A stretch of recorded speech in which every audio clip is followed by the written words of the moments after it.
My rich friend told me about the peak end rule and it completely changed the way I speak. Most people spend weeks preparing for a single speech, but here's what nobody tells you. Your audience won't even remember most of it. The peak end rule states that people do not remember experience as a whole, but they remember exactly two moments. The peak, which is the most intense emotional moment, and the end. But here's where it gets interesting. It doesn't matter if the peak was good or bad, it just has to be felt, which means one powerful, emotional, unexpected moment is worth more than an entire hour of perfect content. Think about the last speech that moved you. You probably don't even remember the structure, you don't remember the second point, but you remember the moment they said something that made your chest tighten. And you remember how they left you feeling at the end. That's the peak end rule living inside your body right now. But here's what most people don't realize. If your ending is weak, your entire speech becomes forgettable. No matter how good the middle was, the last thing you say is the only one thing that they carry home, which means most people are spending 90% of their energy on the part that matters least. Before I knew this, I used to end all of my speeches with thank you or that's all. I was literally erasing everything that I just built, and the moment I started engineering my endings, people stopped me after speeches, and not to say good job,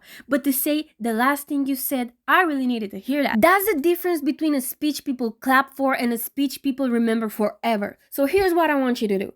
The next time you speak, in a meeting or a presentation, ask yourself two questions before you open your mouth. What is the one moment I want them to feel, and what is the last thing I want living in their head when I'm gone? Engineer those two moments, and everything else in between is just a bridge. Your ending is your legacy, and make it last forever. You're only allowed to follow if you're ready to stop being forgettable. Take care, my loves, and see you next time.